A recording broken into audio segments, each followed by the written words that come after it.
Cumprimento a todos os meus irmãos com a paz de Jesus. Seja bem-vindo ao estudo da lição da Escola Sabatina número 7, Motivados pela Esperança.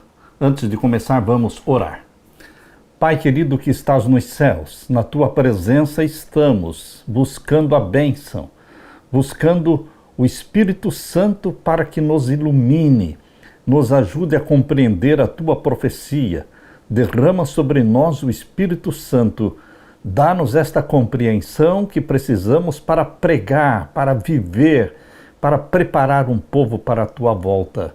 Em nome de Jesus que pedimos. Amém, Senhor.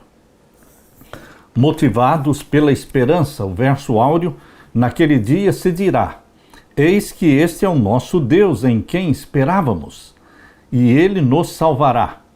Este é o Senhor a quem aguardávamos. Na sua salvação exultaremos e nos alegraremos. Isaías 25 e o verso 9. Queridos, a segunda vinda de Jesus é um dos temas centrais das Escrituras. No Antigo Testamento, a primeira vinda de Jesus era o foco, era o principal tema de todas as profecias do Antigo Testamento. E no Novo Testamento, a segunda vinda de Jesus é o foco. É um fio de ouro que atravessa as páginas sagradas da Bíblia. Um estudioso estimou que existem pelo menos 1845 referências à segunda vinda de Jesus no Antigo Testamento e nos 260 capítulos do Novo Testamento existem mais de 300 referências à segunda vinda de Jesus. Um em cada 25 versos do Novo Testamento menciona essa esperança. Jesus em breve virá. Depois que a reforma na Europa naufragou e foi dificultada por divisões, por conflitos, por guerras, o protestantismo criou raízes no Novo Mundo, nos Estados Unidos da América do Norte. Muitas pessoas buscaram tomar o manto da verdade, o que incluía a crença sobre a segunda vinda de Cristo. Entre as pessoas estava um fazendeiro batista chamado Guilherme Miller. A partir de seu estudo da Bíblia, ele acreditou que Jesus viria em breve em sua geração ainda. Ele começou a pregar essa mensagem, iniciando um movimento que, embora tenha enfrentado um grande desapontamento em 1844, mesmo assim ele revelou verdades que permanecem relevantes até os nossos dias. Nesta semana examinaremos por que a segunda vinda de Cristo tem alegrado os corações dos crentes ao longo de todos os séculos e como deveremos nos preparar para este grande e o maior evento de todos os eventos, a segunda vinda de Jesus. Como deveremos nos preparar para ele? A lição desta semana baseia-se nos capítulos 18 a 21 do livro O Grande Conflito. Na parte de domingo, a promessa de seu retorno. A promessa da volta de Jesus é fôlego, é oxigênio para a nossa vida espiritual. Se não fosse a esperança da volta de Jesus, não valeria a pena nem nascer neste mundo. Porque este mundo é um mundo de sofrimentos, de guerras, de lares separados. Queridos, o que é que nos dá ânimo para viver? É a esperança de que Jesus vai voltar e vai arrebatar a sua igreja para o céu. E nós vamos receber o presente, o galardão, que é uma vida eterna, sem prantos, sem choro, sem lares separados, sem guerra, sem morte. Os reformadores protestantes e os peregrinos que partiram lá da Holanda para o Novo Mundo, Estados Unidos, América do Norte, almejavam pela volta de Jesus. Eles aguardavam ansiosamente este alegre evento. John Wycliffe aguardava a vinda de Cristo como a esperança da igreja. Calvino falou sobre a volta de Jesus quando ele se referiu ao glorioso retorno de Cristo, chamando de o evento mais feliz de todos os eventos. Para os homens e para as mulheres fiéis a Deus, a segunda vinda de Cristo era algo a ser recebido com muita alegria e ainda é motivo de grande alegria para os nossos corações. Abra sua Bíblia agora e vamos ler a promessa preciosa que saiu da boca de Jesus em João capítulo 14. O Evangelho de João, capítulo 14, vamos ver então os versos 1 até o verso 3. Este texto da Bíblia é para ser memorizado. Nós memorizamos de tanto ler. É impossível não decorar este verso, porque é a essência da nossa esperança. Aqui Jesus falou: não se turbe o vosso coração, ou seja, não se preocupe, não fique ansioso. Creia em Deus, creia também em mim. Na casa do meu Pai há muitas moradas. Se não fosse assim, eu vou-lo teria dito. Vou preparar-vos lugar. E se eu for, e ele foi mesmo, e vos preparar lugar, e ele está preparando um lugar, virei outra vez. Isto ainda não se cumpriu, mas a nossa esperança é de que está muito próxima a segunda vinda de Jesus, o cumprimento desta frase: virei outra vez e vos levarei para mim mesmo, para que onde eu estiver, estejais vós também. Veja a linda promessa do nosso Salvador Jesus Cristo. Uma promessa que é pão para a nossa vida espiritual, água para os sedentos da palavra de Deus. Queridos, nós lemos também na primeira carta de Paulo aos Tessalonicenses. Abra sua Bíblia na primeira carta de Paulo aos Tessalonicenses. Vamos ver então o capítulo 4 e o verso 13 até o verso 18. Leia comigo. Não quero, porém, irmãos, que sejais ignorantes acerca dos que já dormem, para que não vos entristeçais como os demais que não têm esperança. Paulo está dizendo que aqueles que não têm a esperança da segunda vinda de Jesus, aqueles que não têm esperança de que os seus entes queridos serão ressuscitados, perfeitos, glorificados, aqueles que não têm esta esperança, eles vivem tristes. Tristes porque olham para a morte, olham para a sepultura como se fosse o fim de todas as coisas. Mas não é, querido amigo, meu querido irmão. A morte, a sepultura, não é o fim. Assim como a sepultura de Cristo não foi o último capítulo do cristianismo, porque o cristianismo é conhecido não pelo túmulo fechado, selado, onde Jesus estava sepultado. O cristianismo é conhecido como a religião do túmulo aberto, a religião da sepultura vazia, porque ele não está aqui, porque já ressuscitou, e ele subiu ao céu, e ele disse: eu virei, eu estou indo para o céu, mas eu vou voltar, e vou buscar vocês, eu venho buscar vocês, e levar vocês para mim mesmo. Portanto, meu querido irmão, não sejamos ignorantes com relação àqueles que já morreram, àqueles que já dormem. E o verso 14, porque se cremos que Jesus morreu, você crê que Jesus morreu por você? E que ressuscitou, você crê que Jesus ressuscitou por você e por mim? Ele morreu, ele ressuscitou. Assim também aos que em Jesus dormem, aqueles que em Jesus morrem, crendo nele, Deus os tornará a trazer. Jesus trará à vida àqueles que morreram crendo nele. Queridos, a morte não é o fim para o crente, porque existe a ressurreição. E agora leia o verso 15. Dizemo-vos, pois, isto pela palavra do Senhor, que nós, os que ficarmos vivos para a vinda do Senhor, não precederemos os que dormem. Ou seja, os que permanecerem vivos até a volta de Jesus não vão para o céu antes dos mortos. Deus primeiro vai ressuscitar os mortos e depois os ressuscitados juntamente com os vivos transformados. Ou seja, um só povo, um só grupo, uma só igreja, um só pastor, um só rebanho, seremos arrebatados para o céu. Os ressuscitados glorificados e os vivos transformados no abrir e fechar de olhos. Nós seremos todos arrebatados, não vamos antes dos mortos. Vamos aguardar que Jesus ressuscite os mortos. É isso que Paulo está falando aqui no verso 15, 1 Tessalonicenses 4, 15. Dizemo-vos, pois, isto pela palavra do Senhor, que nós, os que ficarmos vivos para a vinda do Senhor, não precederemos, ou seja, não vamos antes deles, dos que dormem. E o verso 16, porque o mesmo Senhor descerá do céu, ou seja, Jesus Cristo, o Senhor, o nosso Senhor, descerá do céu com alarido. Portanto, não virá em segredo, Não é uma segunda vinda secreta. Ele virá e descerá com alarido e com voz de arcanjo e com a trombeta de Deus. E os que morreram em Cristo ressuscitarão primeiro. A Bíblia fala de duas ressurreições gerais. A primeira, dos salvos, dos que morreram em Cristo.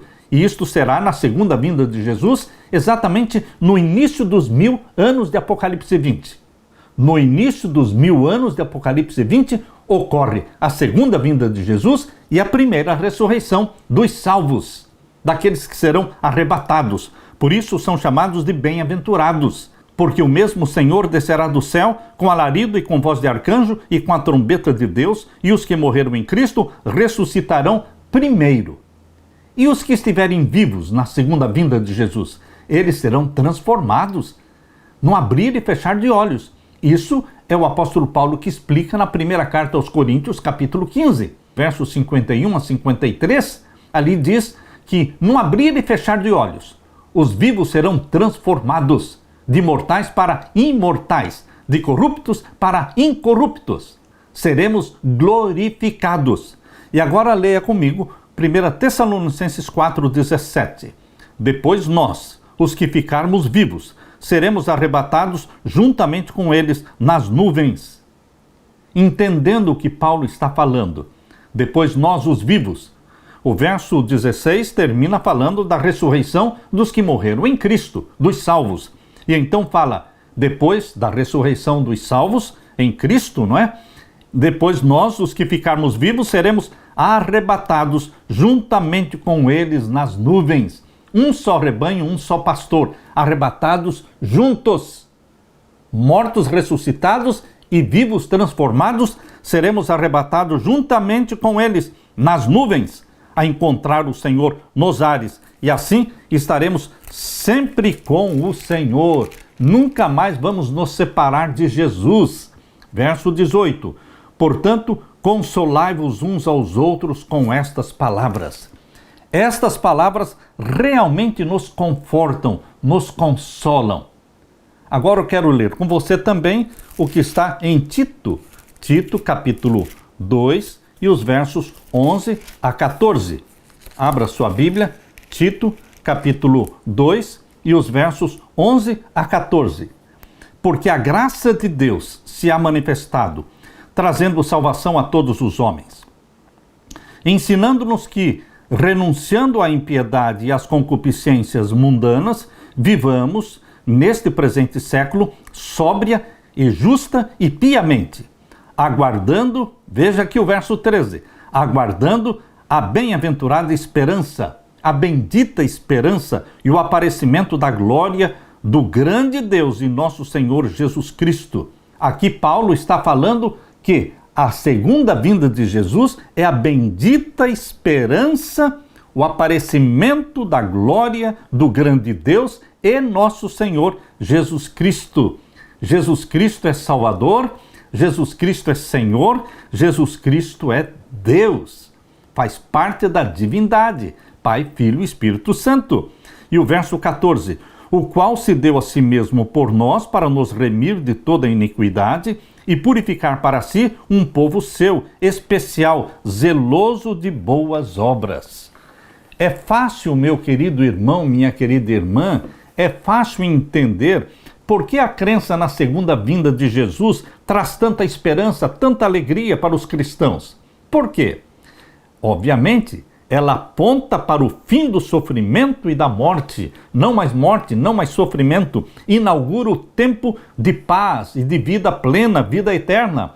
Prevê o fim das lutas e guerras em um mundo de felicidade. Teremos um mundo de felicidade e comunhão eterna com Jesus e os redimidos de todas as eras. Em todas as épocas, a vinda do Senhor, a segunda vinda, tem sido a esperança dos seus verdadeiros seguidores. A última promessa do Salvador, no Monte das Oliveiras, de que ele viria outra vez, iluminou o futuro aos seus discípulos, encheu o coração deles com uma alegria e uma esperança tão grande que as tristezas não poderiam apagar, nem as provações ofuscar. Em meio a sofrimento e perseguição, o aparecimento do nosso grande Deus e Salvador Jesus Cristo foi e sempre será a bendita esperança.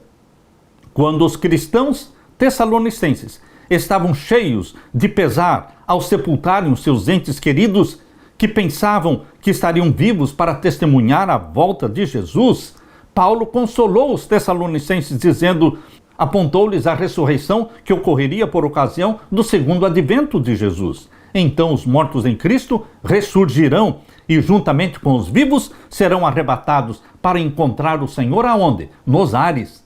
Nós vamos encontrar Jesus nos ares. Ele não vai pisar na terra na segunda vinda. Na primeira vinda, Jesus viveu 33 anos na terra. Na segunda vinda, ele nem pisa na terra, ele fica no ar. Nós seremos arrebatados para encontrá-lo nos ares. Exatamente o que diz em 1 Tessalonicenses 4, verso 17. Meu querido irmão, por que a segunda vinda de Jesus é tão importante para a nossa fé? Porque sem a segunda vinda de Jesus, não valeria a pena viver, porque não teríamos esperança. A palavra de Deus diz em 1 Coríntios capítulo 15, abra sua Bíblia, primeira carta de Paulo aos Coríntios, capítulo 15, vamos ver então os versos 15 a 18. E assim somos também considerados como falsas testemunhas de Deus, pois testificamos de Deus que ressuscitou a Cristo, ao qual, porém, não ressuscitou, se na verdade os mortos não ressuscitam. Porque se os mortos não ressuscitam, também Cristo não ressuscitou. E se Cristo não ressuscitou, é vã a vossa fé, e ainda permaneceis nos vossos pecados. E também os que dormiram em Cristo estão perdidos. Mas bendito seja Deus! Jesus deixou o túmulo aberto, a sepultura vazia. Ele ressuscitou, subiu ao céu, e ele vai voltar nos buscar. Aleluia! Alegre-se com esta bendita esperança. Jesus virá outra vez. Aleluia! Na parte de segunda-feira, esperando o tempo. Todos nós sabemos que Jesus vai voltar, mas nós não sabemos o dia e a hora. Isso Jesus falou em Mateus 24, 36. Daquele dia e hora ninguém sabe, nem os anjos, nem o Filho, mas somente o Pai. Embora os reformadores acreditassem no retorno literal, visível, audível e glorioso de Jesus, essa compreensão da segunda vinda de Jesus mudou com o tempo. Hoje, os evangélicos e protestantes entendem diferente.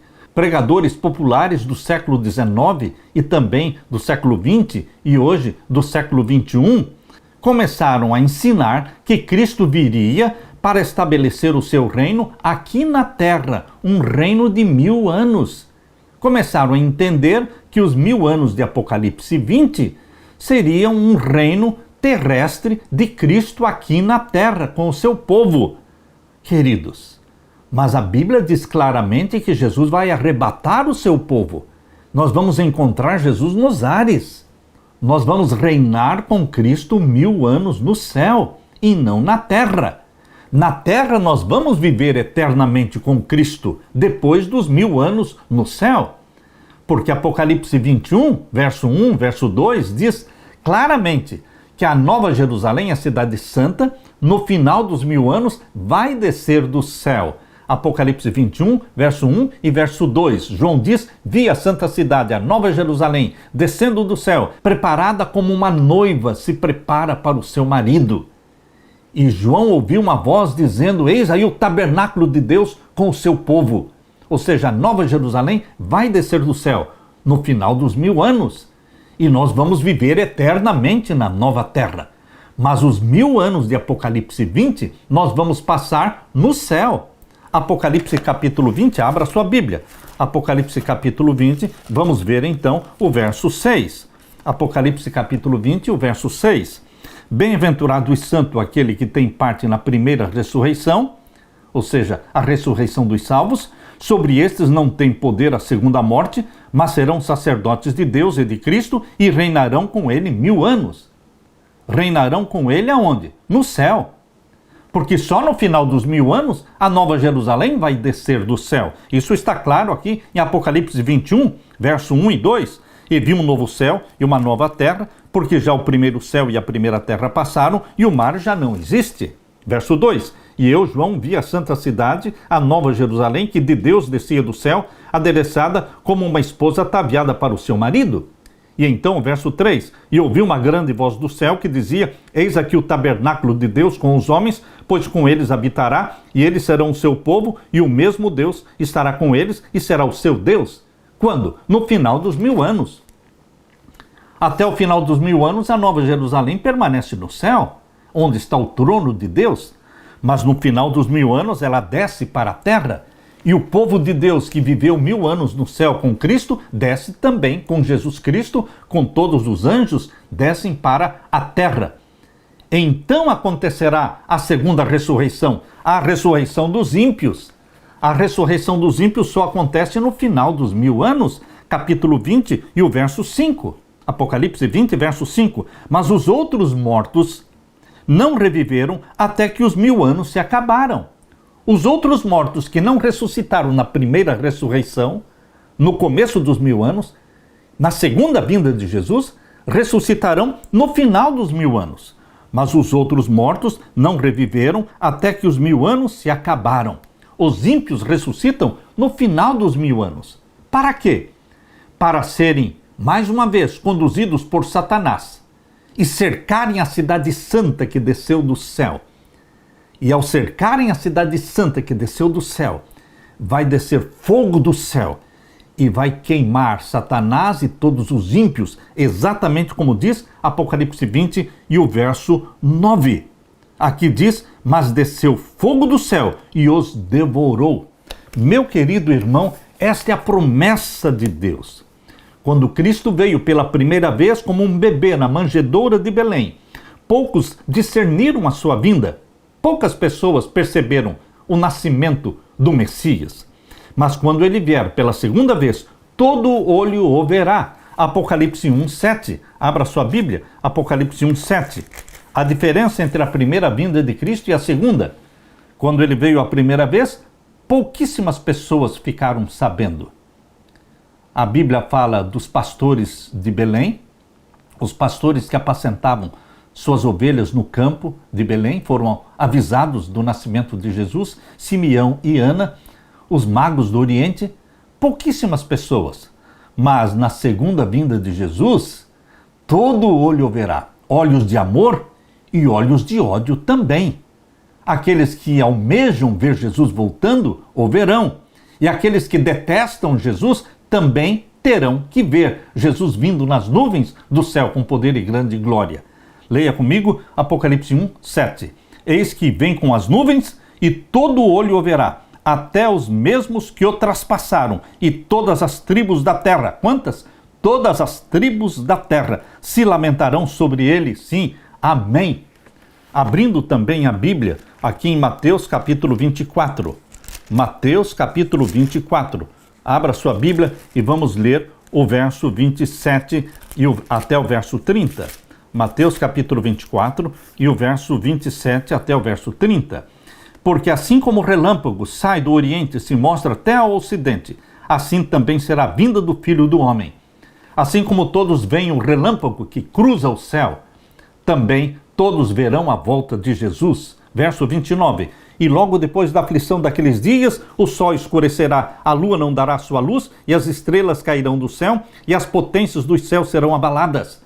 É impossível não perceber a proximidade da volta de Jesus, porque a proximidade da volta de Jesus será visível através de grandes sinais no céu e na terra. Haverá um grande tremor de terra, Apocalipse 6:12. E o que mais? O sol escurecerá, diz aqui, e a lua não dará sua luz, e as estrelas cairão do céu, e as potências dos céus serão abaladas. Impossível não perceber. É o maior evento de todas as épocas. Jesus Cristo retornando para buscar o seu povo, e todos o verão.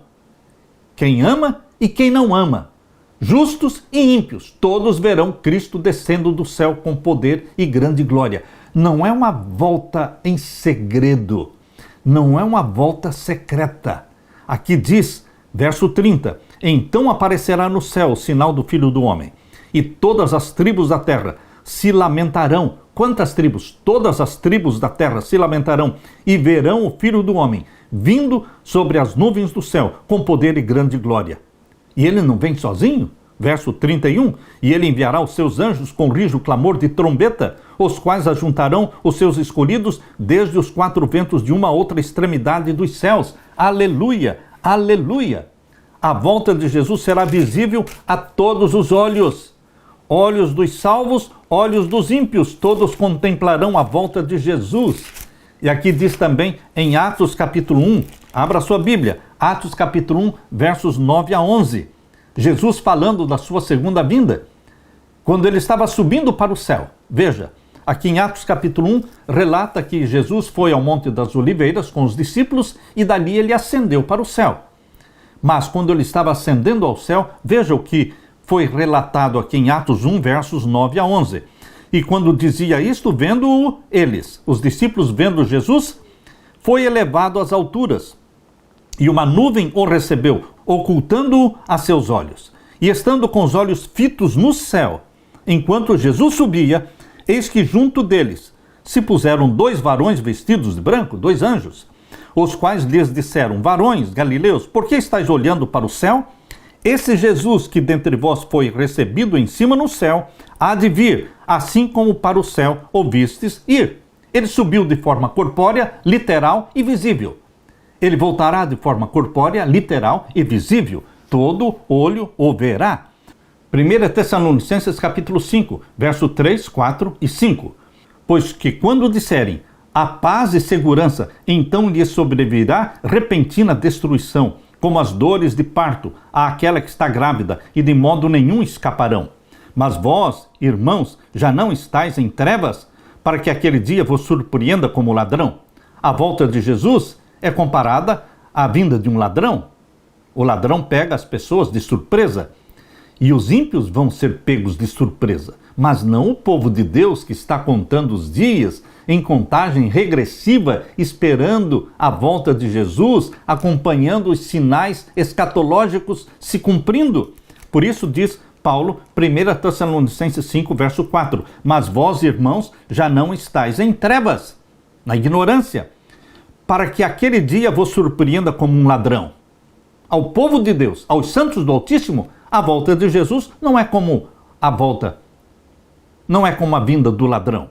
Verso 5, porque todos vós sois filhos da luz e filhos do dia, nós não somos da noite, nem das trevas. Portanto, meu querido irmão, quando nós estamos estudando a Bíblia, acompanhando os eventos escatológicos, os sinais proféticos dos últimos dias, em contagem regressiva, olhando para o céu e dizendo: vem logo Jesus, apressa-te Jesus Cristo, volte logo buscar o teu povo. Nós estamos nos preparando para a chegada do esposo. O esposo é Jesus. A esposa é a igreja. A esposa é formada, é composta por todos os santos do Altíssimo. Todos nós que estamos olhando para o céu e ansiando e orando, ora vem Senhor Jesus. Esta é a bendita esperança que Deus colocou em nosso coração. Aleluia! Na parte de terça-feira, Guilherme Miller e a Bíblia. Queridos, Guilherme Miller, ele tinha a Bíblia, um lápis, um caderno, e ele consultava também um dicionário. É bom quando você pode consultar um dicionário. Quando você não entende alguma palavra na Bíblia, busque o dicionário para saber o que significa palavras difíceis. Queridos, a Bíblia explica a Bíblia. Este foi o princípio adotado por Guilherme Miller. Assim como os reformadores, com a ajuda de Deus, redescobriram a verdade sobre a justificação pela fé em Cristo no tempo de Martinho Lutero, a santificação pela fé no tempo de João Wesley, Guilherme Miller também foi um instrumento de Deus para redescobrir a verdade sobre como será a volta de Jesus. Ao estudar as Escrituras, Miller descobriu um Jesus que o amava mais do que ele poderia imaginar. E com a Bíblia, uma caneta e um caderno. Começou a ler Gênesis e continuou na compreensão de cada passagem. Ao comparar verso com verso, ele permitiu que a Bíblia explicasse a Bíblia, porque a Bíblia é a melhor intérprete de si mesma. Nós lemos em Isaías 28 e o verso 10. Abra sua Bíblia, Isaías capítulo 28 e o verso 10. Porque é mandamento sobre mandamento, mandamento sobre mandamento, regra sobre regra, regra sobre regra, um pouco aqui, um pouco ali. Guilherme Miller percebeu que, comparando um verso da Bíblia com outros versos da Bíblia, comparando textos do Antigo Testamento com textos do Novo Testamento, ele poderia compreender a Bíblia, porque a Bíblia se explica por si mesma. Nós lemos também em João capítulo 16. Quando Jesus Cristo subiu ao céu, ele não deixou seus discípulos órfãos. Ele disse: não vos deixarei órfãos. Eu vou enviar para vocês o Espírito Santo. E o Espírito Santo é o guia na verdade, no descobrimento da verdade. João capítulo 16, vamos ver então o verso 13. Mas quando vier aquele Espírito de verdade, ele vos guiará em toda a verdade, porque não falará de si mesmo, mas dirá tudo o que tiver ouvido e vos anunciará o que há de vir. Jesus prometeu enviar o Espírito Santo para ser o guia da verdade, o Espírito de verdade, porque não fala de si mesmo, mas ele chama a atenção nossa e ele tem o foco em Jesus Cristo. Tudo o que ele ouviu de mim, ele anunciará para vocês. Verso 14, ele me glorificará, porque há de receber do que é meu e vô-lo há de anunciar. O Espírito Santo nos ajuda a entender a Bíblia. A Bíblia também nos fala na segunda carta de Pedro. Segunda carta de Pedro, capítulo 1. Segunda carta de Pedro, capítulo 1 e o verso 19 a 21. Temos muito firme a palavra dos profetas, à qual bem fazeis em estar atentos, como a uma luz que ilumine lugar escuro, até que o dia esclareça e a estrela da alva apareça em vossos corações. A estrela da alva é uma referência à segunda vinda de Jesus. Enquanto estamos na terra, nós estamos estudando a Bíblia como sendo a palavra de Deus e entendemos que ela é uma luz que ilumina em lugar escuro até que o dia da alva apareça, a volta de Jesus aconteça. E o verso 20. Sabendo primeiramente isto, que nenhuma profecia da Escritura é de particular interpretação. Não é você e nem eu interpretando a Bíblia do nosso jeito. Não é a igreja que interpreta a Bíblia, não é o Papa que interpreta a Bíblia, mas a Bíblia é a melhor intérprete de si mesma. Deus não permite que nenhum ser humano interprete a Bíblia. Verso 21. Porque a profecia nunca foi produzida por vontade de homem algum. Está percebendo? A profecia não é produzida por vontade de homem algum. Mas os homens santos de Deus falaram inspirados pelo Espírito Santo. Isto quer dizer que o mesmo Espírito Santo que inspirou os profetas a escreverem é o mesmo Espírito Santo que iluminará a sua mente quando você estiver estudando a Bíblia com meditação e com oração. Quando Guilherme Miller comparou verso com verso, os mistérios da Bíblia foram abertos a ele. Ele procurou a verdade como alguém que busca um tesouro escondido e ele foi recompensado. O Espírito Santo abriu a palavra de Deus ao seu entendimento, ele examinou as profecias com a mesma diligência com que estudava as outras passagens bíblicas. Vamos abrir a Bíblia agora em Daniel capítulo 1 e o verso 17.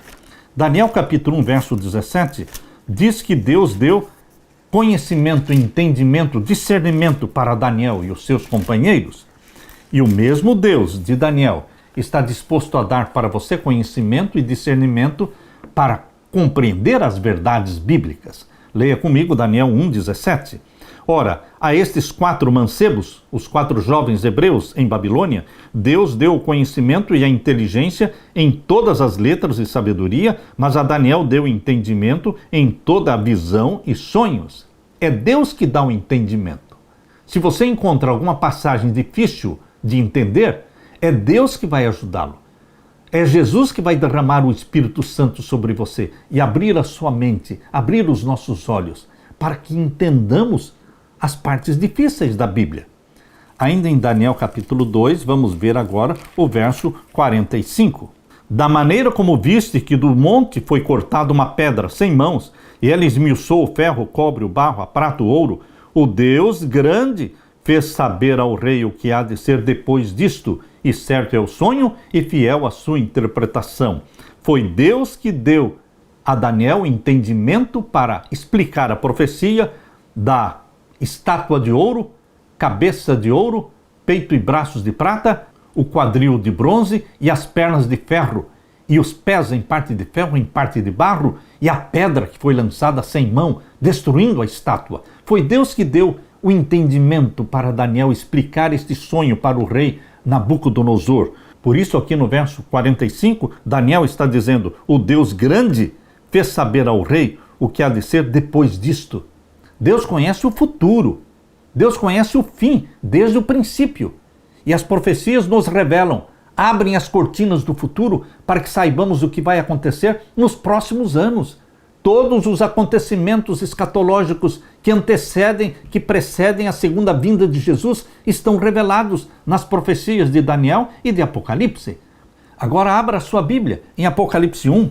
Abra a sua Bíblia em Apocalipse capítulo 1 e vamos ver os versos 1 até o verso 3. Apocalipse capítulo 1 e os versos 1 até o verso 3. Revelação de Jesus Cristo, a qual Deus lhe deu para mostrar aos seus servos as coisas que brevemente devem acontecer. É Deus que toma a iniciativa sempre de se revelar, de se mostrar. Revelação de Jesus Cristo, a qual Deus lhe deu para mostrar aos seus servos as coisas que brevemente devem acontecer. Está falando das coisas que aconteceriam. É dali para frente. É dos dias de João para frente, para o futuro. As coisas que brevemente devem acontecer. Você não pode estudar o Apocalipse com os olhos voltados para o passado. O Apocalipse descerra as cortinas do futuro para você. As coisas que brevemente devem acontecer. E pelo anjo as enviou e as notificou a João, seu servo, o qual testificou da palavra de Deus e do testemunho de Jesus Cristo e de tudo o que tem visto. Bem-aventurado aquele que lê e os que ouvem as palavras desta profecia e guardam as coisas que nela estão escritas, porque o tempo está próximo. Bem-aventurado aquele que lê a Bíblia, pesquisa a Bíblia com oração, recebendo a iluminação do Espírito Santo. Os símbolos proféticos em Daniel e Apocalipse não estão fechados em mistério, não. Deus nos deu em sua palavra para nos preparar para os eventos que em breve ocorrerão. Miller entendeu que a profecia era o seu melhor intérprete. Os símbolos são esclarecidos pela própria Bíblia. As bestas de Daniel capítulo 7, o leão, o urso, o leopardo, o animal terrível, esses 4 animais representam 4 reinos. As bestas representam reinos. Isto está em Daniel capítulo 7 e o verso 17 e o verso 23. O vento, em profecia, representa destruição. Jeremias capítulo 49 e o verso 36. A água, em profecia, representa povos e nações, multidões. Uma mulher, na profecia, representa a igreja. Segunda carta de Paulo aos Coríntios, capítulo 11, verso 2. A mulher representa a igreja de Deus. Meu querido irmão, as profecias de Daniel e de Apocalipse são dadas em linguagem simbólica, sendo que um dia em profecia significa um ano, assim como está em Números, capítulo 14 e o verso 34, Ezequiel, capítulo 4, verso 6. Um dia em profecia significa um ano. Quando Guilherme Miller aplicou esses princípios de interpretação, ele ficou surpreso com o que descobriu em relação ao que acreditou ser o momento do retorno de Cristo. Guilherme Miller se dedicou ao estudo da Bíblia e foi dirigido pelo Espírito Santo. Meu querido irmão, a revelação progressiva de Deus não parou com Moisés, não parou com os valdenses, não parou com John Wycliffe, ou com Martinho Lutero, ou com João Wesley. A revelação progressiva de Deus também não parou com Guilherme Miller, também não parou com Ellen Goldwyn. Meu querido irmão, a revelação progressiva é evidente quando nós estudamos a Bíblia. Guilherme Miller entendeu as profecias, mas não completamente. Alguma coisa ele não entendeu. Queridos, mas Deus continua guiando através do Espírito Santo. Hoje, aqueles que com sinceridade de coração, com oração, com humildade, buscam a compreensão da sua palavra, Deus derrama o Espírito Santo e Ele está disposto a iluminar a sua mente, derramar sobre você o Espírito Santo, o Espírito da verdade, que nos guia em toda a verdade. Aleluia! Na parte de quarta-feira, os 2.300 dias de Daniel 8:14. Abra sua Bíblia agora em Daniel capítulo 8 e o verso 14. Ele me disse, até 2.300 tardes e manhãs, e o santuário será purificado. Queridos, uma tarde e uma manhã é a expressão bíblica para um dia. Nós lemos isso em Gênesis capítulo 1. Quando você leu Gênesis 1 todinho, você vai encontrar ali repetidas vezes, e foi a tarde e a manhã do primeiro dia, e foi a tarde e a manhã do segundo dia, e foi a tarde e a manhã do terceiro dia. Tarde e manhã se refere a um dia, mas aqui está falando em profecia. A tarde e a manhã significa um dia, mas um dia em profecia equivale a um ano. Isso você pode ler em Números capítulo 14 e o verso 34. Números 14, 34 diz, segundo o número dos dias em que espiastes desta terra, 40 dias. 40 dias os 12 espias espiaram a terra que manava leite e mel, mas voltaram com um relatório muito pessimista, negativo. Por cada dia, um ano. Aqui diz, espiastes esta terra 40 dias. Por cada dia, um ano. Levarei sobre vós as vossas iniquidades 40 anos. Foram os 40 anos que o povo de Israel andou pelo deserto, até que os incrédulos morressem, e aqueles que não eram incrédulos puderam entrar na terra prometida. Queridos, o princípio dia-ano está na Bíblia. Foi Jesus quem deu este princípio dia-ano. Guilherme Miller observou que os eventos preditos se cumpriram. A Bíblia fala de profecias de tempo profético e a Bíblia fala de profecias de tempo literal. Por exemplo, os 400 anos, mencionados aqui em Gênesis capítulo 15. Gênesis capítulo 15, vamos ver então o verso 13. Leia comigo, Gênesis 15 e o verso 13. Então disse a Abraão, saibas, de certo, que peregrina será a tua semente em terra que não é sua, e servi-losão e afligi-losão 400 anos. Os 400 anos que Deus disse para Abraão, que a sua descendência ficaria como escravos lá no Egito, eram 400 anos literais ou proféticos? Obviamente foram 400 anos literais. Então a Bíblia tem profecias de tempo literal. Outro exemplo de profecia de tempo literal está em Jeremias. Abra sua Bíblia em Jeremias capítulo 25. Jeremias capítulo 25 e o verso 11 e 12. E toda esta terra virá a ser um deserto e um espanto, e estas nações servirão ao rei de Babilônia 70 anos. Verso 12. Acontecerá, porém, que quando se cumprirem os 70 anos, visitarei o rei de Babilônia. Esta profecia de 70 anos, em que o povo de Deus permaneceria exilado lá em Babilônia, presos em Babilônia, sem poder voltar para a terra prometida. Queridos, estes 70 anos eram literais ou proféticos? Tempo literal. Portanto, a Bíblia tem profecias de tempo literal e profecias de tempo profético. Como é que nós sabemos quando a profecia é de tempo profético? Quando é tempo profético, Deus usa uma forma incomum de se falar. Percebam, abra sua Bíblia agora em Daniel capítulo 8 e o verso 14. Daniel 8:14, veja a forma como Deus falou. E ele me disse, até 2.300 tardes e manhãs e o santuário será purificado. Deus aqui usou uma forma incomum de se falar. Essa é uma profecia de tempo profético, um dia valendo um ano. Portanto, 2.300 tardes e manhãs são 2.300 anos. Outra profecia de tempo profético, que é falada de uma forma incomum, está em Daniel 7, verso 25. e proferirá palavras contra o Altíssimo, e destruirá os santos do Altíssimo, e cuidará em mudar os tempos e a lei, e eles serão entregues na sua mão por um tempo, e tempos, e metade de um tempo. Tempo, tempos e metade de um tempo. São 3 anos e meio.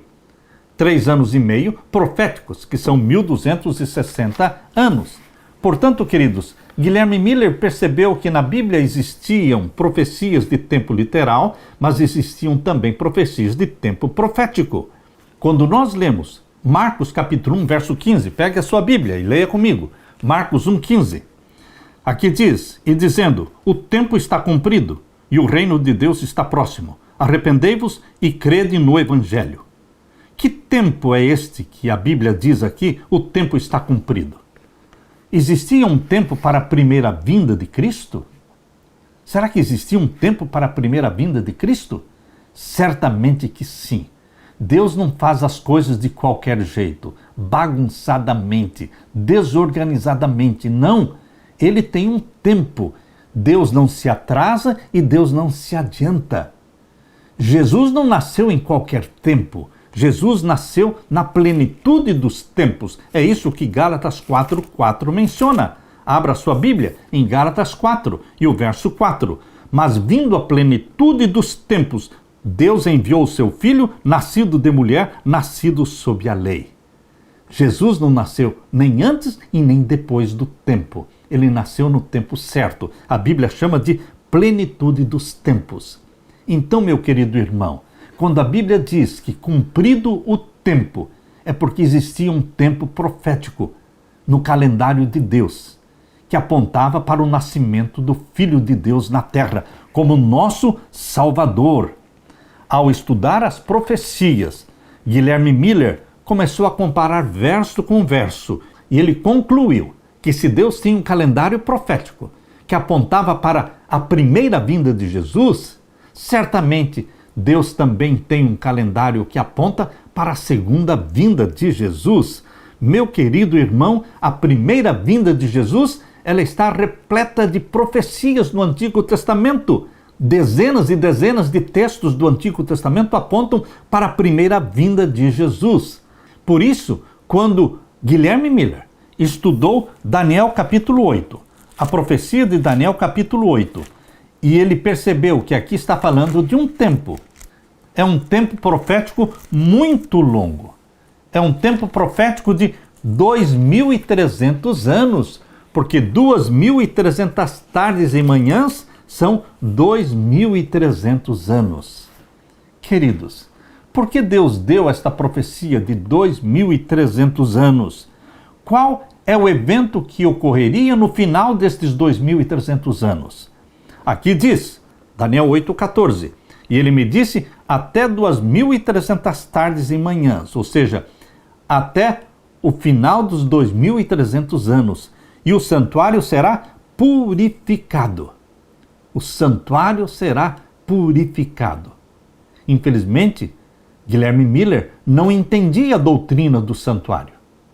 Queridos, quando nós não entendemos a doutrina do santuário, fica faltando alguma coisa para entender completamente a profecia. Porque aqui está falando que no final dos 2.300 anos, o santuário seria purificado. A ideia comum que existia entre os teólogos naquele tempo de Guilherme Miller era de que o santuário era a Terra e que o santuário que deveria ser purificado deveria ser o planeta Terra, que seria purificado com fogo na segunda vinda de Jesus. Então Guilherme Miller entendeu que o final dos 2.300 anos estava apontando para a segunda vinda de Jesus, quando a terra seria purificada com fogo. Mas, queridos, a Bíblia não diz que a terra é o santuário. Mas Guilherme Miller entendeu perfeitamente a questão do tempo da profecia. Os 2.300 anos, ele percebeu que Daniel não entendeu esta profecia. Quando ele leu Daniel 8:27, perceba, Daniel 8:27, Daniel fala claramente que ele não entendeu a profecia. Leia comigo o verso 26 e o verso 27. Daniel 8:26 e 27. E a visão da tarde e da manhã, que foi dita, é verdadeira. Tu, porém, cerra, ou seja, fecha a visão, porque só daqui a muitos dias se cumprirá. Era uma visão para o tempo do fim, daqui a muitos dias. Verso 27, e eu, Daniel, enfraqueci e estive enfermo alguns dias, então levantei-me e tratei do negócio do rei, e espantei-me acerca da visão, que não havia quem a entendesse. Daniel não entendeu a parte da visão do capítulo 8, que falava dos 2.300 anos. E foi com relação a esta visão que ele não entendeu, que ele estava orando para poder entender. Por isso, em Daniel capítulo 9, verso 20 em diante, diz assim: estando eu ainda falando e orando e confessando o meu pecado e o pecado do meu povo Israel, e lançando a minha súplica perante a face do Senhor, meu Deus, pelo monte santo do meu Deus, estando eu, digo ainda, falando na oração, o varão Gabriel, que eu tinha visto na minha visão no princípio, o mesmo Gabriel que deu para ele a visão do capítulo 8, a parte dos 2.300 anos que ele não tinha entendido, Gabriel novamente veio até Daniel. Isso está relatado aqui no capítulo 9, verso 21. Estando eu ainda falando na oração, o varão Gabriel, que eu tinha visto na minha visão, no princípio, veio voando rapidamente e tocou-me na hora do sacrifício da tarde. E me instruiu e falou comigo e disse: Daniel, agora saí para fazer-te entender o sentido. Gabriel foi claro: Daniel, eu vim para explicar a visão para você. Que visão? A visão que ele não entendeu? Qual a visão que ele não entendeu? Das 2.300 tardes e manhãs? Porque seria uma visão para um tempo no futuro. E agora, no verso 23, no princípio das tuas súplicas saiu a ordem, e eu vim para te declarar, porque és muito amado. Toma, pois, bem sentido na palavra e entende a visão. Meu querido irmão, o anjo Gabriel veio até Daniel em resposta à sua oração para explicar a visão que ele não entendeu. Das 2.300 tardes e manhãs, ou seja, 2.300 anos. E o anjo Gabriel começou explicando para Daniel que aquela profecia de 2.300 anos, ela começaria com um período de tempo menor. Deus separou, Deus separou dos 2.300 anos 70 semanas. 70 semanas são 490 dias proféticos, são 490 anos.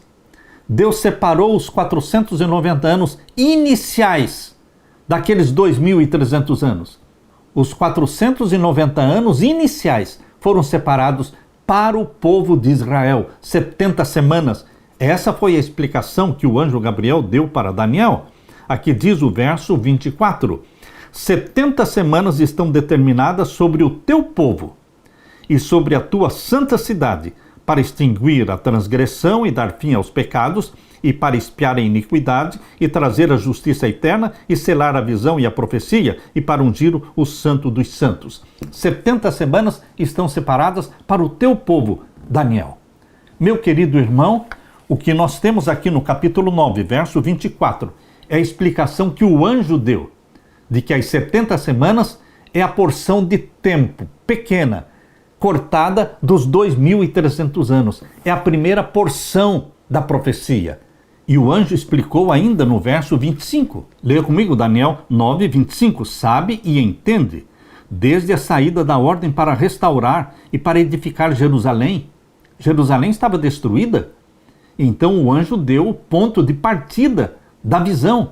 Sabe e entende, desde a saída da ordem para restaurar e para edificar Jerusalém, até o Messias, o príncipe. 7 semanas e 62 semanas, as ruas e as tranqueiras se reedificarão, mas em tempos angustiosos. Daniel entendeu que a profecia das 70 semanas, que fazem parte dos 2.300 anos, esta profecia começaria com a ordem para restaurar, para reedificar a cidade de Jerusalém. Queridos irmãos, usando este princípio de que a Bíblia explica a Bíblia, Guilherme Miller foi compreendendo a profecia dos 2.300 anos. Entenda que o grande desapontamento, a grande decepção em 1844, não dizia respeito ao tempo profético. A compreensão da profecia estava completamente correta com relação ao tempo dos 2.300 anos, quando deveria começar e quando deveria terminar. A decepção, o desapontamento em 1844 ocorreu porque eles não entendiam o que significava a palavra purificação do santuário. É isso que eles não entenderam. Portanto, meu querido irmão, o mesmo Deus que estava conduzindo a mente de Guilherme Miller na compreensão da profecia, ele está disposto a ajudar você também a entender a profecia, porque a revelação da verdade é progressiva. Não parou naquele tempo. Deus continua progressivamente revelando suas verdades proféticas. Aleluia! Na parte de quinta-feira, a linha de tempo profética mais longa, o maior período profético da Bíblia, 2.300 anos. A primeira parte desses 2.300 anos, o anjo disse, são as 70 semanas cortadas dos 2.300 anos. 70 semanas, 70 vezes 7, são 490 dias literais, mas aqui são 490 dias proféticos. 490 anos, separados para o povo de Israel entrar no programa de Deus e se preparar para receber o Messias. Porque o final destas 70 semanas, a última semana das 70, mostra exatamente o ministério de Cristo na terra. O batismo de Jesus Cristo no ano 27 e a morte de Jesus no ano 31. Isso foi revelado na profecia das 70 semanas. Ocorreria exatamente na última das 70 semanas. O batismo e morte de Jesus ocorreriam exatamente na 70ª semana. Queridos, o anjo disse para Daniel, no capítulo 9, verso 25, sabe e entende, desde a saída da ordem para restaurar e para edificar Jerusalém. Então Deus colocou o ponto de partida, a ordem para restaurar e edificar Jerusalém. Agora vamos a Esdras. Esdras capítulo 6. Em Esdras capítulo 6, você vai descobrir que existiram 3 ordens, 3 decretos para restaurar Jerusalém. Aqui diz, Esdras capítulo 6 e o verso 14. E os anciãos dos judeus iam edificando e prosperando pela profecia do profeta Ageu e de Zacarias, filho de Ido, e edificaram a casa e a aperfeiçoaram conforme ao mandado do Deus de Israel e conforme ao mandado de Ciro. Vejam o primeiro decreto para restaurar Jerusalém, o mandado de Ciro, e depois de Dario, e depois de Artaxerxes, rei da Pérsia. Queridos, no ano 537 foi o decreto de Ciro para o povo deixar a Pérsia e voltar para Jerusalém. Mas o decreto de Ciro não completou a reconstrução de Jerusalém. Então veio um segundo decreto de Dario, no ano 519. Mas também esse segundo decreto não completou a reconstrução de Jerusalém. Então veio o terceiro decreto de Artaxerxes, em 457 a.C., e este completou a construção de Jerusalém. E queridos, este é o decreto que marca o início das 70 semanas, ou seja, o início dos 2.300 anos. Nós lemos aqui sobre o decreto no capítulo 7, verso 7. Também subiram a Jerusalém alguns dos filhos de Israel e dos sacerdotes e dos levitas e dos cantores e dos porteiros e dos netinins e no ano 7º do rei Artaxerxes, ou seja, no 7º ano de Artaxerxes, e foi quando Esdras veio de Babilônia para Jerusalém. O verso 8, e no mês 5º veio ele a Jerusalém, e era o 7º ano deste rei. Artaxerxes começou seu reinado em 464, e o 7º ano cai em 457 a.C. Este é o ano em que começou a profecia dos 2.300 anos, com a ordem para restaurar Jerusalém. Queridos, nessa profecia, Daniel predisse que desde a ordem para restaurar e edificar Jerusalém até o Messias, ou seja, até que Jesus fosse ungido, porque Messias quer dizer ungido.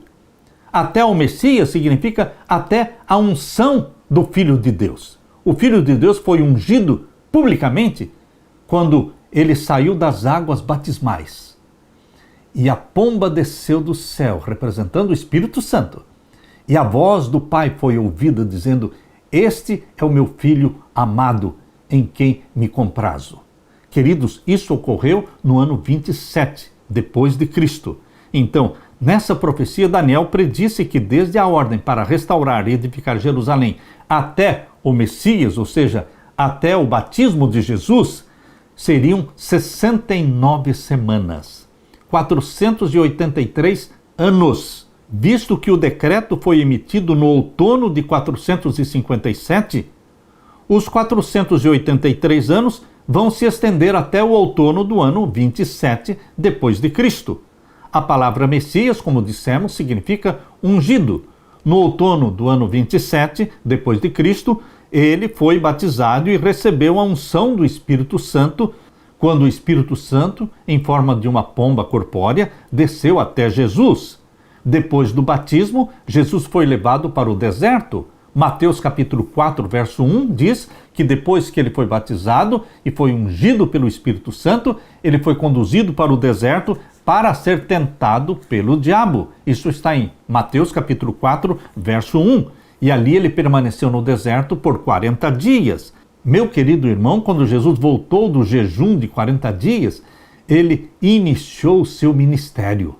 O ministério de Cristo foi depois do batismo e depois dos 40 dias de jejum. Ele estava ungido, possuído pelo Espírito Santo. Ele começou a pregar o Evangelho, dizendo: o tempo está cumprido. Quando Marcos, capítulo 1, verso 14, verso 15, diz: o tempo está cumprido, se refere ao tempo da profecia. Eram 490 anos separados para o povo de Israel, até o Messias. E agora o tempo se cumpriu, porque Jesus foi batizado, foi ungido. E agora ele iniciou o seu ministério de 3 anos e meio. Começou em 27, com o batismo. E durou até a sua morte no ano 31. 3 anos e meio de ministério. Queridos, Jesus saiu pregando o Evangelho, dizendo: o tempo está cumprido e o reino de Deus está próximo. Arrependam-se e creiam no Evangelho. Marcos 1, 14 e 15. Na primavera do ano 31, depois de Cristo, no meio da última semana profética, porque a última semana profética durou do ano 27 até o ano 34. No meio da última semana, exatamente no ano 31, Jesus Cristo foi morto, foi tirado, foi crucificado. O sistema de ofertas que apontava para o Cordeiro de Deus cessou. A cortina, o véu que separava o lugar santo do Santíssimo, rasgou de cima e embaixo, mostrando que agora não tinha mais valor. Agora o tipo se encontrou com o antítipo. Agora o santuário da terra saiu de cena e agora entrava em cena o santuário celestial, porque Jesus Cristo é o Cordeiro de Deus do santuário celestial. No santuário da terra, os animais morriam, mas no santuário celestial, a oferta de Deus não era um animal, era o seu próprio Filho, provido para a nossa salvação. Meu querido irmão, nós lemos aqui em Daniel capítulo 9, Daniel capítulo 9 e o verso 27. Daniel capítulo 9 e o verso 27. Leia comigo. E ele firmará um concerto com muitos por uma semana. A última semana das 70. Ele firmaria um concerto com muitos por uma semana. A última semana. Na primeira metade da última semana seria o ministério de Jesus Cristo na terra. 3 anos e meio. Do ano 27 ao ano 31. E ele firmará um concerto com muitos por uma semana. E na metade da semana fará cessar o sacrifício e a oferta de manjares. A oferta de sacrifícios e de manjares no santuário da terra terminou exatamente no ano 31, com a morte de Cristo, quando ele morreu na cruz, o véu rasgou de cima e embaixo. E no ano 70, General Tito cercou Jerusalém e a cidade foi destruída e o templo foi destruído, não ficando pedra sobre pedra. Meu querido irmão, a profecia se cumpriu. A última semana das 70 não vão se cumprir agora no tempo do fim. A última semana das 70 se cumpriu no ministério do nosso Senhor Jesus Cristo. As 70 semanas, ou 490 anos, destinadas aos judeus terminaram no ano 34 com a morte de Estevão. No ano 34, 3 anos e meio depois da morte de Jesus, foi a morte do primeiro mártir cristão, Estevão. Quando Jesus morreu no ano 31, faltavam 3 anos e meio para se completarem os 490 anos. Os 490 anos terminaram no ano 34. Portanto, a última semana, a 70ª, de 7 anos, foi do ano 27 ao ano 34. Eles continuaram pregando o evangelho em Jerusalém, na Judéia, até o ano 34. E então Estevão, o primeiro mártir cristão, foi apedrejado. E então Saulo, o apóstolo dos gentios, foi convertido. Se tornou Paulo, o apóstolo dos gentios. Os 2.300 anos têm uma primeira porção de tempo que são 490 anos separados para o povo judeu, que foi do ano 457 até o ano 34 depois de Cristo. No ano 34, Israel deixou de ser a nação escolhida. Eles rejeitaram o Messias. E o evangelho começou a ser pregado para os gentios. Converteu-se ali o apóstolo dos gentios, Paulo. E queridos, do ano 34 para frente, o evangelho foi sendo pregado e espalhado para todo o mundo. Quando nós comparamos o gráfico que está na sua lição, veja na parte de sexta-feira o gráfico que está na lição, o gráfico dos 2.300 anos. Ali mostra claramente que os 2.300 anos começaram em 457 a.C. e que a primeira porção de tempo de 490 anos se estendeu até o ano 34. A partir do ano 34, nós precisamos contar mais 1.810 anos. De onde saíram estes 1.810 anos? Quando você pega 2.300 anos e diminui 490, restam 1.810. Se os 490 anos duraram de 457 até o ano 34, você pode então somar ao ano 34 mais 1.810 e você chega a 1.844. Até 2.300 tardes e manhãs, disse o anjo, e o santuário será purificado. Em 1844, começaria a purificação do santuário. Qual foi o engano? Qual foi a razão do desapontamento em 1844? Guilherme Miller e os demais pastores, todos eles entendiam que o santuário seria a terra e que a purificação do santuário seria a volta de Jesus queimando o planeta Terra. Mas a Bíblia não diz que o santuário é a terra. O santuário da terra acabou quando Cristo morreu na cruz e foi destruído no ano 70. Em 1844 não existia mais santuário na terra, mas existia o santuário celestial. Por falta de compreender o santuário celestial, a doutrina do santuário celestial, foi que existiu o desapontamento de 1844. A profecia está na questão de tempo, na matemática, está plenamente correta. Mas o evento que ocorreria em 1844, ali houve uma compreensão equivocada, porque eles se deixaram levar pela tradição profética. A tradição profética dizia que o santuário era a terra. Nós precisamos cuidar com a questão de tradição. Quando todo mundo diz, quando todo mundo pensa que é assim. Não, meus queridos. A revelação progressiva da verdade continua até hoje. Nós precisamos entender hoje a profecia melhor do que entenderam naquele tempo. Em 1844 começou a purificação do santuário, o santuário celestial. A festa da purificação do santuário celestial é a 6ª festa do santuário celestial. A primeira festa do santuário celestial foi a da Páscoa, quando Jesus morreu na cruz no dia 14 de Nisan, do ano 31. A segunda festa do santuário celestial foi a festa dos pães asmos. Jesus Cristo transformou a festa dos pães asmos na festa da ceia do Senhor. E a festa das primícias. A terceira festa do santuário da terra é a terceira festa do santuário celestial. Ela ocorria no dia 16 de Nisan.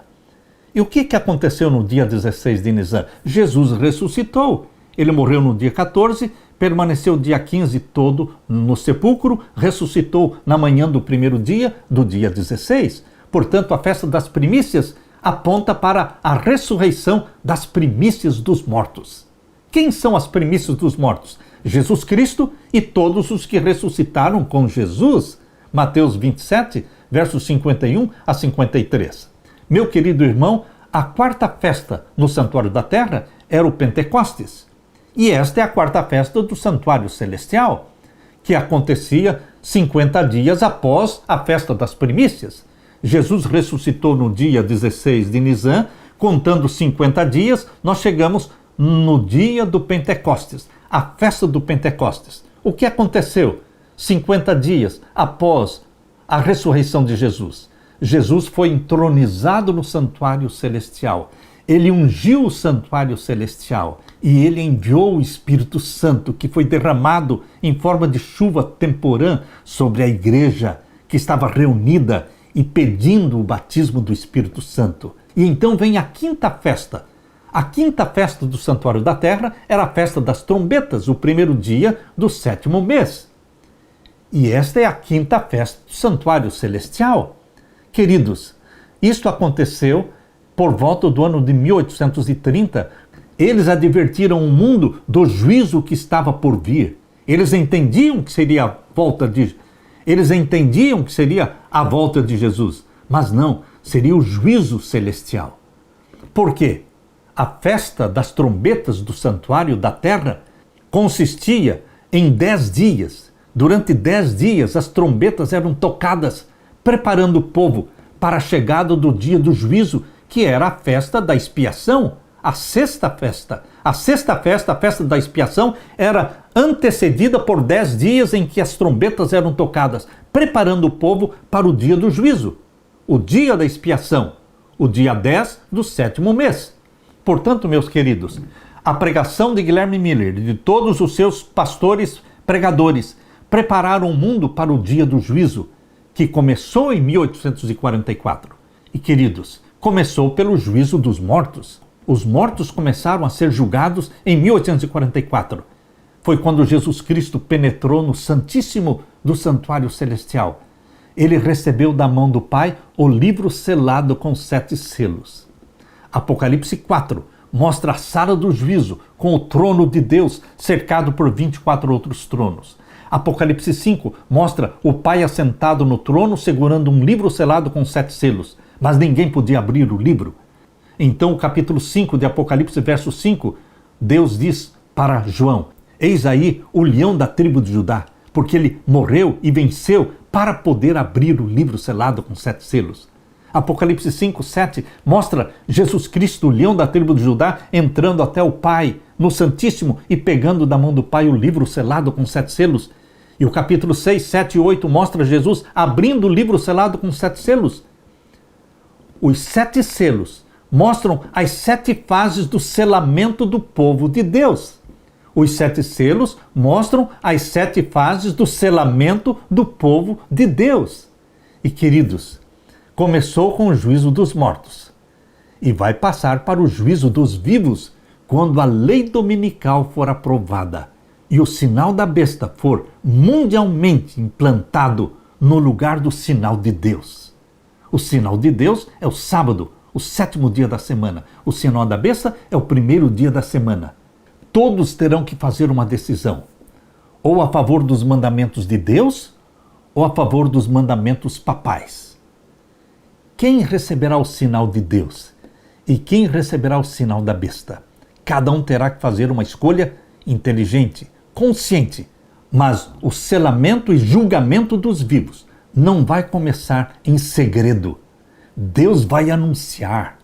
Deus anuncia através dos tremendos sinais proclamados ali no 6º selo. Apocalipse 6:12. Haverá um grande tremor de terra, escurecimento do sol, lua em sangue, queda das estrelas, ilhas se movendo dos seus lugares e o céu se recolhendo como um pergaminho, e todos saberão que é chegado o tempo do juízo dos vivos para receberem o selo do Deus vivo, ou então o sinal da besta.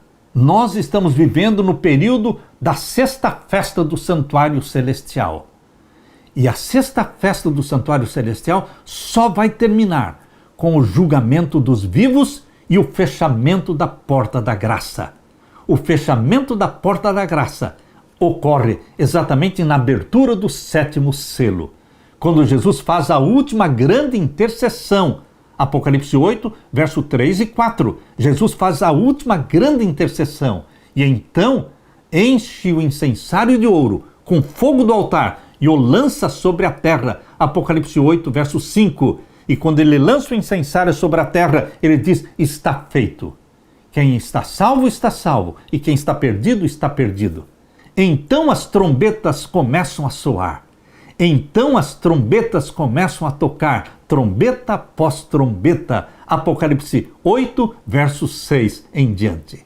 Meu querido irmão, estas são as revelações da verdade presente.